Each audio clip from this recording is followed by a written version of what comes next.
Bonjour et bienvenue sur Provence Plus TV. Nous allons aborder aujourd'hui un dossier économique exclusivement consacré au marketing de réseau.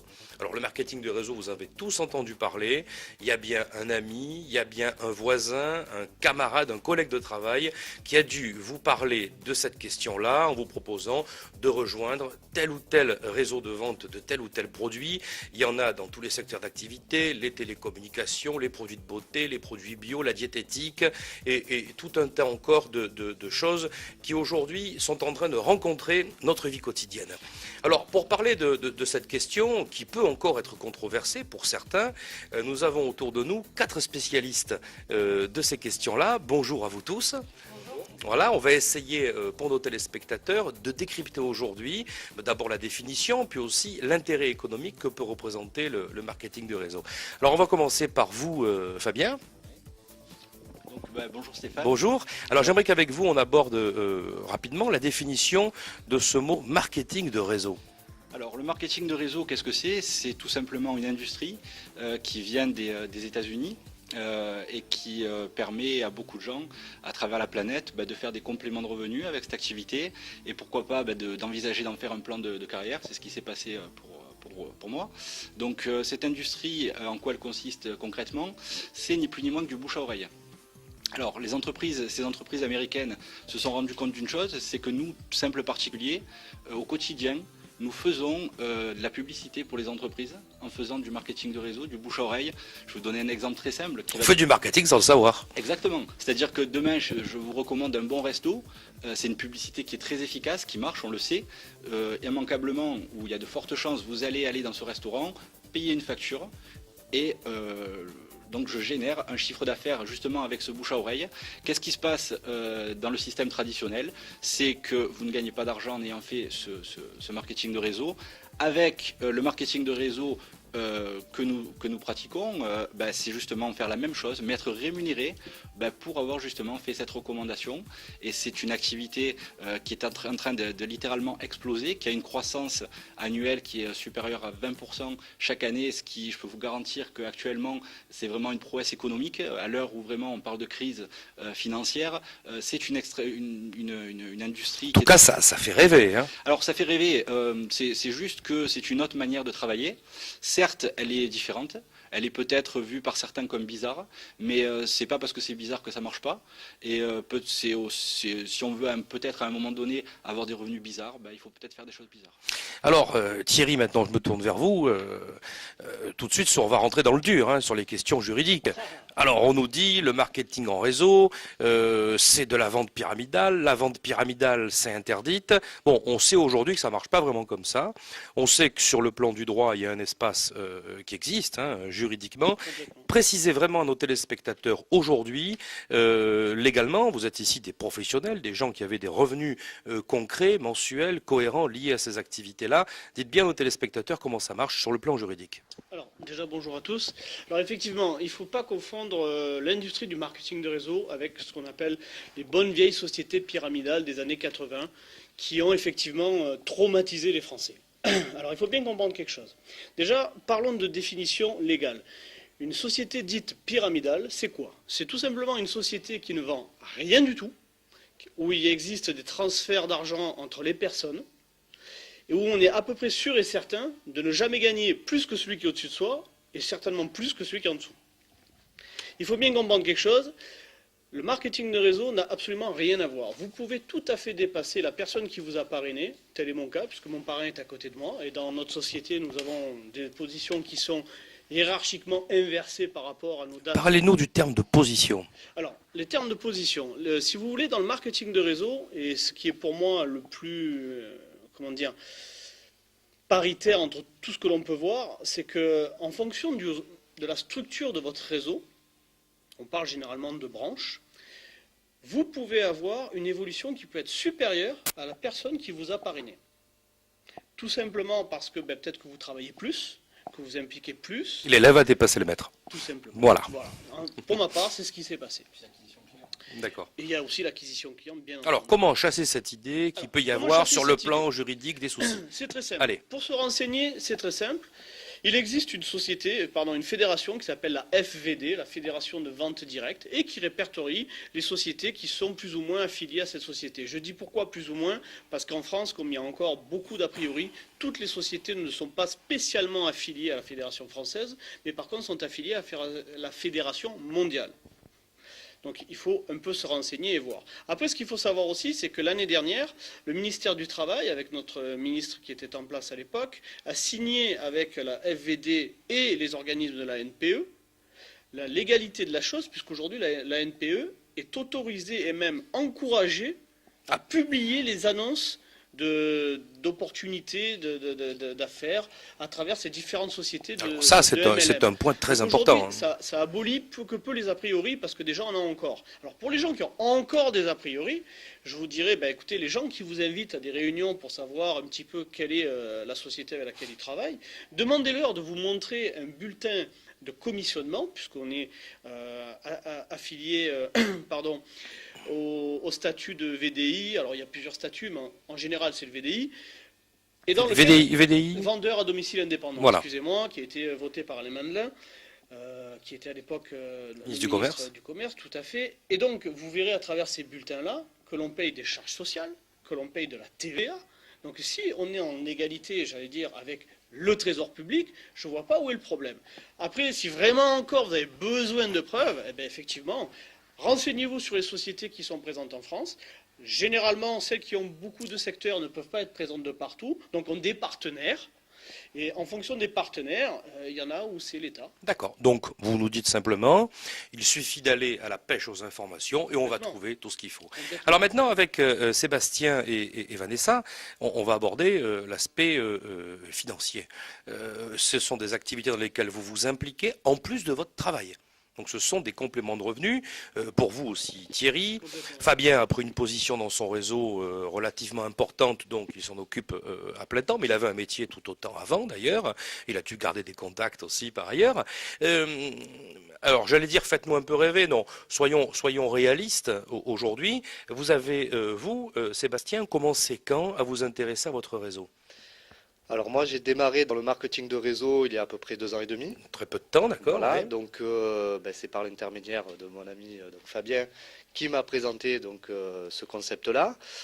J'y ai adhéré et en effet j'ai une activité professionnelle principale, je suis salarié d'une entreprise et j'ai démarré cette activité pour générer ce que l'on appelle des compléments de revenus. Alors bilan, 2 ans et demi après, en pourcentage de vos revenus, ça représente combien ? Ça varie selon les mois en fait. Selon les mois. Donc, sur l'année, allez, sur une année. sur l'année, on va dire par rapport à mon salaire de base. Oui, ça vous fait quoi? Un 13e mois, un 14e, un 15e? Oh, plus que ça même. C'est-à-dire? Ah oui, c'est. On parle pas d'argent, on parle de Oui, pourcentage. tout à hein. fait, tout à fait. Ça représente, je sais pas moi, à peu près peut-être allez, entre 30 et 50% d'un revenu annuel. Ah ben ça vous fait effectivement 6 Ça mois fait de beaux d'activité. compléments, Ça ouais. fait 6 mois d'activité en plus, Exactement. d'accord?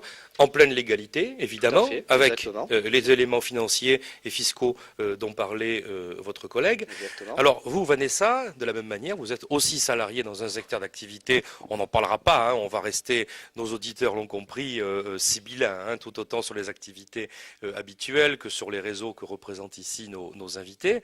Vous avez une activité qui fait rêver, on va dire, une très belle activité. Et vous avez voulu, en plus, vous lancer dans le marketing de réseau. D'abord, pourquoi? Qu'est-ce qui vous a attiré? Bonjour à tous. Alors, pour dire ce que les téléspectateurs vont peut-être se demander ce que je fais, je suis hôtesse de l'air tout simplement. J'ai démarré le marketing de réseau tout simplement parce que je n'avais pas de possibilité d'évolution dans le système traditionnel au sein de mon travail d'hôtesse de l'air. C'est le cas très probablement de dizaines de milliers de personnes en France, de beaucoup de gens qui ne peuvent pas évoluer malgré les ambitions. Hein. Donc, je suis quelqu'un d'ambitieux, je pense que je ne suis pas la seule en France ou au monde à vouloir gagner plus d'argent. Donc c'est la seule raison à la base pour laquelle j'ai démarré le marketing de réseau, puisque ça me permettait d'avoir des possibilités d'évolution vraiment propres à ce que moi je voulais faire de ma vie et de ma carrière professionnelle. Quelle ancienneté? Pareil, à peu près pareil que monsieur, que Sébastien. J'ai démarré le marketing de réseau bientôt depuis 2 ans, donc ça se passe très bien pour moi. Et des compléments de revenus Des significatifs. compléments de revenus, voilà, mais je serais dans le même ordre de rendement entre 30 et 50%. Donc chiffré exactement, j'ai pas chiffré, j'aurais dû venir avec mes chiffres peut-être auparavant. En revanche, quelque chose qui est significatif, c'est qu'au bout d'un an d'activité avec le marketing de réseau, j'ai pu demander un mi-temps avec mon activité principale en tant qu'hôtesse de l'air. C'est-à-dire qu'aujourd'hui, je travaille 1 mois sur 2 en tant que salarié et je complète, donc je fais cette activité dans mes heures creuses, dans mes heures, disons, libres de marketing de réseau. Ça vous passionne? Oui, parce qu'au départ, on démarre pour l'argent et on se rend compte que c'est pas qu'une aventure financière. C'est humain. Oui, c'est également une grosse aventure humaine et de développement personnel. En quoi elle a changé votre vie depuis? Dites-moi, parce que vous avez quand même une vie active. Hôtesse de l'air, c'est pas rien, hein, on se voyage, hein, on voyage beaucoup, on se déplace, c'est déjà un métier très riche en soi. Votre nouveau métier dans le marketing de réseau, qu'est-ce qui vous a amené de plus? Alors, tout un tas de choses. Maintenant, ce serait difficile de résumer en 5 Rapidement, minutes 2 rapidement. ans d'activité. Je dois dire au niveau financier, ça c'est sûr que c'est indéniable, les chiffres sont là. Ensuite, donc au niveau développement personnel, on gagne en maturité puisque on apprend à se connaître soi-même, on apprend à connaître les autres. Et justement, les autres, c'est ça qui est important, c'est que j'ai développé mon réseau. Moi, j'étais vraiment cantonnée à un secteur aérien. Je connaissais des hôtesses et des pilotes, moi, à peu près comme toutes les hôtesses de l'air du monde. Aujourd'hui, je travaille avec des personnes entre 18 et 62 ans, des hommes, des femmes qui viennent de toutes les catégories socio-professionnelles. Et ça, c'est un enrichissement à lui tout seul, quoi. Fabien, on a abordé tout à l'heure rapidement une question clé dans cette période de crise, de chômage, en tout cas de doute, l'importance du marketing de réseau au niveau de l'emploi. On a bien compris qu'aujourd'hui, et votre collègue nous l'a très bien dit, il y avait une promotion qui a été faite, signature au niveau national d'un accord avec le Pôle emploi. C'est important. C'est quoi le profil type de l'entrepreneur aujourd'hui en marketing de réseau? Il n'y a pas de profil type dans cette activité. C'est ce qui fait aussi tout le charme de cette activité. Ça donne la possibilité à tout le monde, quel que soit son background professionnel, quel que soit ce qu'on ait fait ou pas. On a la possibilité dans cette activité de réussir. Après, dire que tout le monde réussit et gagne beaucoup d'argent, je pense qu'il faut être réaliste et vraiment expliquer. Comme tous les métiers, ça dépend du profil. Cette activité, vous savez, c'est un accélérateur de business parce qu'on travaille en équipe. On est là pour distribuer un produit et construire aussi une équipe qui va distribuer ce produit à plus grande échelle. Et on va être rémunéré comme ça sur un chiffre d'affaires qui sera beaucoup plus important parce qu'on est plusieurs à travailler. Donc c'est ce qui fait vraiment la puissance du marketing de réseau. Vous savez, je crois que c'est le premier milliardaire américain qui a dit « Je préfère 1% du travail de 100 personnes que 100% de mon propre travail. » Bien sûr. Et ça paraît logique. On travaille, on fait travailler les autres, tout le monde est gagnant. Quand on a préparé cette émission, vous nous avez parlé de chiffres très importants de création d'activités en France et dans le monde. Alors, redonnez ces chiffres pour nos téléspectateurs. J'ai entendu ça récemment en France. On table dans l'industrie du marketing de réseau sur une création de 100 000 postes. Ce qui, à l'heure actuelle, je pense, est quand même quelque chose d'assez significatif et de vraiment très éloquent. Après, en termes de croissance, c'est une activité, je vous l'ai dit tout à l'heure, qui connaît une croissance qui est supérieure à 20%. Je pense que là, tous les chefs d'entreprise comprendront vraiment, ça leur parlera et que la croissance est vraiment très très importante. Et voilà, donc après, est-ce qu'il y a des gens dans cette activité qui ne gagnent pas d'argent? La réponse est oui. Moi, j'ai aucun souci par rapport à ça. Les gens qui font rien ne gagnent rien. Donc ça me paraît logique. Ce qui n'est pas illogique, j'allais dire. Voilà. Et après, il y a des gens, pour l'essentiel, en tout cas... Moi, j'ai une question. Est-ce que vous avez vu des choses extraordinaires? Moi, j'aimerais que vous nous parliez de quelque chose d'extraordinaire dont, avec votre réseau, vous êtes à la sauce, quelqu'un qui n'avait pas d'activité, mais qui avait une grosse volonté et qui s'en est tiré aujourd'hui et qui a tiré sa famille d'affaires. Parlez-nous de ça. Des exemples de ce type-là, il y en a beaucoup. Alors, juste pour revenir rapidement, et puis je vais répondre à votre question, à ce qu'on disait, l'essentiel des gens qui font cette activité, ce sont des gens qui font des compléments de revenus, des très confortables compléments de revenus, et puis d'autres après qui en font un plan de carrière, et des exemples de gens qui ont changé leur vie. Il y en a aussi. Vous êtes fier? Vous êtes fier d'avoir participé à ça? Moi, je suis très fier parce que, si vous voulez, je trouve que c'est vraiment une activité où on peut regarder les gens dans les yeux et il n'y a pas de problème à avoir, dans le sens où si les gens ne font rien, moi, quelque part, j'ai pas de responsabilité par rapport à ça. Et c'est vrai que pour les gens qui ont... Mais si ça réussit, ça a été l'affaire de tous aussi. Ça a été aussi l'affaire de tous. La leur, et celle des Alors autres. après, par rapport à d'éventuels échecs, si tant est qu'il y en ait, parce que j'allais dire l'échec, c'est uniquement les gens qui abandonnent. Hein, donc, alors on a une responsabilité en tant que leader à aider ces équipes à gagner de l'argent. C'est-à-dire que dans cette activité, ce que moi je trouve extraordinaire, c'est qu'on est tous indépendants, mais on n'est jamais seul. Et vous êtes Parce qu'on ensemble. travaille tous en équipe. C'est-à-dire que les personnes qui peuvent avoir éventuellement peur de ne pas réussir parce qu'ils ne sont pas formés, parce qu'ils ne connaissent pas cette activité, si vous voulez, on est là pour les aider et pour faire gagner de l'argent à ces gens-là. Au jour d'aujourd'hui, je travaille pour mon équipe. Et si je fais gagner de l'argent aux gens qui sont dans mon équipe, que j'affectionne en plus, ce qui gâche rien à la chose, je gagne de l'argent aussi. Donc au jour d'aujourd'hui, je suis l'outil de travail de mon équipe. Thierry, tout à l'heure, on préparait cette intervention et en rigolant, vous me direz, un jour, on vendra vraiment un peu de tout en marketing de réseau. Vous pensez qu'il y a une dimension universelle?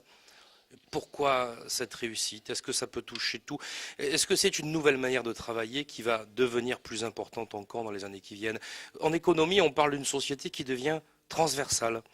Et justement, la fin des sociétés hiérarchiques, vous vous sentez lié à ce modèle d'avenir économique dont vraiment les grands économistes commencent à parler aujourd'hui? Alors, ça tombe bien que vous souleviez ce fait, je voulais l'aborder tout à l'heure, après le côté juridique et légal.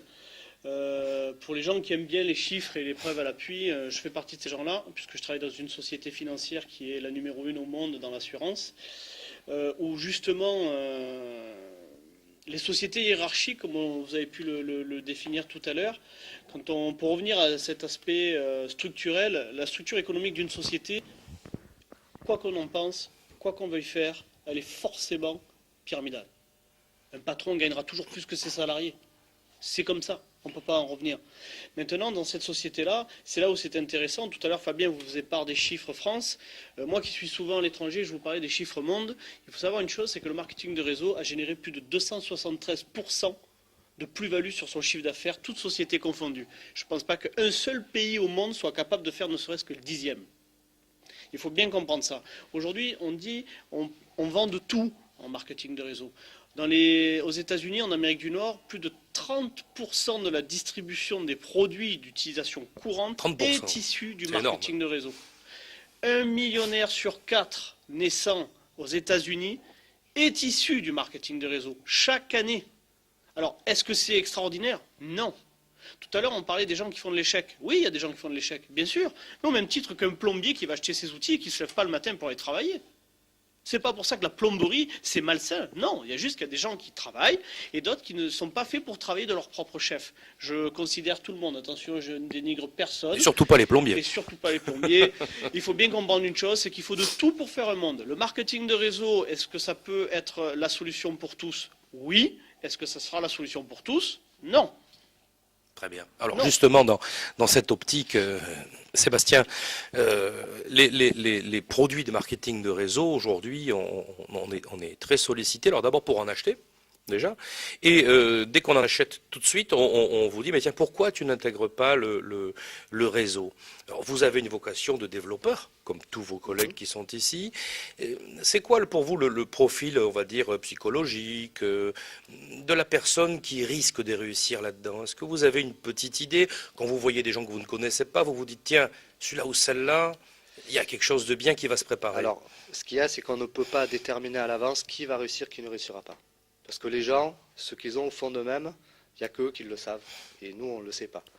Donc après, il y a évidemment, avec un peu de recul et d'expérience, on arrive à voir certains profils qui se dégagent et de déterminer. Mais après, c'est la volonté de chacun, c'est l'envie, c'est la résistance à l'échec. C'est-à-dire qu'on a des profils décalés, c'est-à-dire qu'on a des profils de gens qui sont des cadres supérieurs, qui ont vraiment du temps. On retrouve de tout. Et puis de l'autre côté, des gens qui sont au minimum sociaux et tout. Et les deux peuvent réussir. Exactement. En Très fait, bien. il n'y a pas de... C'est l'entreprise démocratique. Voilà, il n'y a pas de critères, c'est-à-dire que tout le monde peut réussir. Mhm. Le tout, c'est de s'en donner les moyens.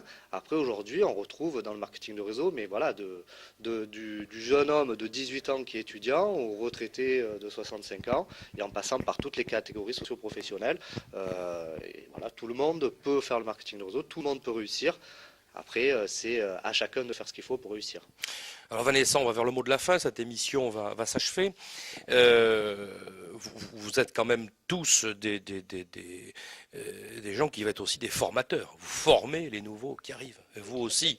Hein. Qu'est-ce que vous diriez à nos téléspectateurs pour leur parler justement du fait que, comme l'a dit Fabien tout à l'heure, les gens sont encadrés, ils doivent agir, mais ils sont quand même pas seuls non plus. Et vous allez organiser des sessions de recrutement, puis des sessions de perfectionnement dans vos activités aussi. Les Hein. sessions de formation, oui, tout à fait. En fait, les sessions de formation sont organisées dans chaque marketing de réseau différent par les personnes qui ont débuté, c'est-à-dire que les anciens travaillent pour les nouveaux. Ça, c'est vraiment important de le comprendre. Et également par les entreprises directement. Alors, je connais pour ma part le fonctionnement de ma société de marketing de réseau avec laquelle je travaille.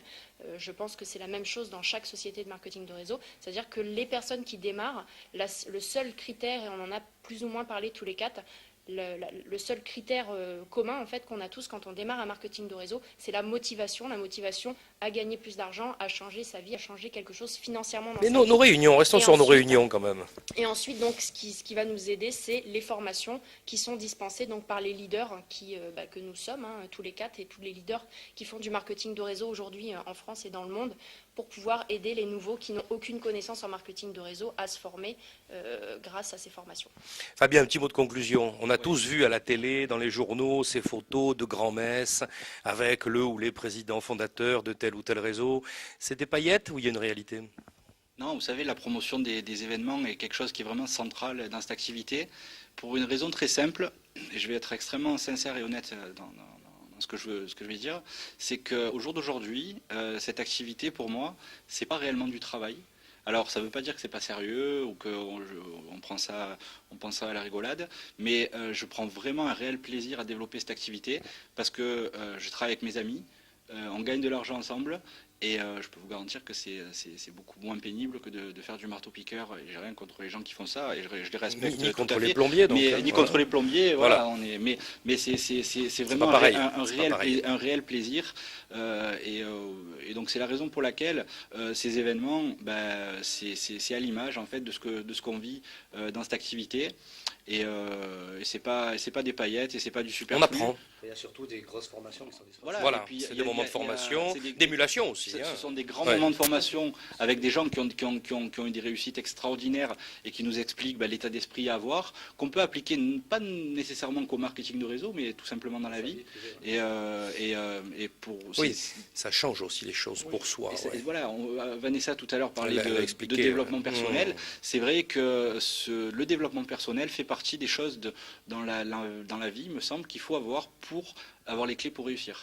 Thierry, rapidement, mais une question aussi. Prenez le micro. Une question aussi. On dit en France qu'il n'y a pas assez de commerciaux, que les Français n'ont pas assez l'esprit commercial. Tout à fait. C'est vrai, c'est faux. Est-ce que vous pouvez changer les choses? Est-ce qu'on peut changer les choses? J'en aurais pas cette prétention. Est-ce que l'industrie marketing de réseau peut changer les choses? Oui, je le pense.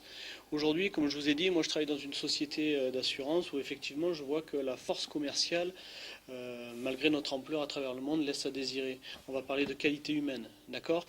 Dans ce marketing de réseau, justement, il n'y a pas de force commerciale.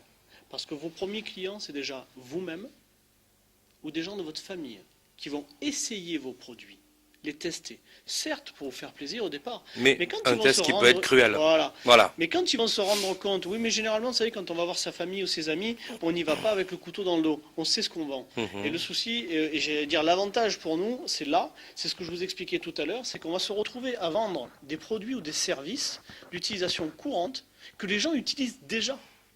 Mais la seule différence, c'est que nous, on va leur distribuer moins cher. Alors pourquoi? On n'a pas de baguette magique, pas de pub, pas de locaux, pas de gestion de stock, pas de gestion de personnel. Tout ça, ce sont des coûts inhérents à une entreprise. Et nos Tout bon chef téléspectateurs d'entreprise. remarqueront que nous n'avons fait la publicité pour personne. Tout à fait. Moi, pour ma part, je suis patron de ma propre société dans, j'allais dire, l'industrie traditionnelle. Je peux vous assurer que quand je paye mes charges sociales ou mes charges perso, j'aimerais beaucoup plus faire du marketing de réseau, je peux vous l'assurer. Parce que c'est 70% de ma rémunération aujourd'hui. Alors que dans l'industrie du marketing de réseau, tant qu'on ne dépasse pas certains seuils, ça après il y a des plafonds fiscaux qui sont mis en place, on est bien loin de ces taux-là. Alors pour en revenir rapidement à ce que vous disiez tout à l'heure, effectivement l'industrie du marketing de réseau a toute sa dimension dans le monde qui s'approche vers nous. Est-ce que c'est obsolète? Non. Pourquoi? Parce que les sociétés qui vendent des produits et des services que vous utilisez déjà, c'est votre vie. Votre vie évolue, les produits aussi, tout simplement. La structure est mise en place, les produits évoluent, les services évoluent. Je pense qu'on a tout à y gagner, aussi bien les consommateurs que les distributeurs, que les sociétés. Sébastien, pour finir rapidement, confiant? Ah oui. L'avenir, c'est quoi alors, dites-nous? Ah ben, l'avenir, c'est de développer le réseau, donc plus grand que ce qu'il est, de franchir les différentes positions qui sont donc établies par des critères dans l'entreprise. Des règles valables pour tout le monde. Voilà. C'est d'avoir le réseau de distribution le plus grand possible pour avoir ce qu'on appelle une liberté financière et pouvoir vivre mes rêves. Bien, donc le marketing de réseau à la conquête de tous les marchés. En tout cas, on regardera ça avec vous. On continuera à suivre votre activité. On vous remercie d'avoir participé à ce plateau et on vous souhaite une bonne continuation. Et vous avez un tel enthousiasme que je pense la réussite va continuer à se prolonger. Merci bien.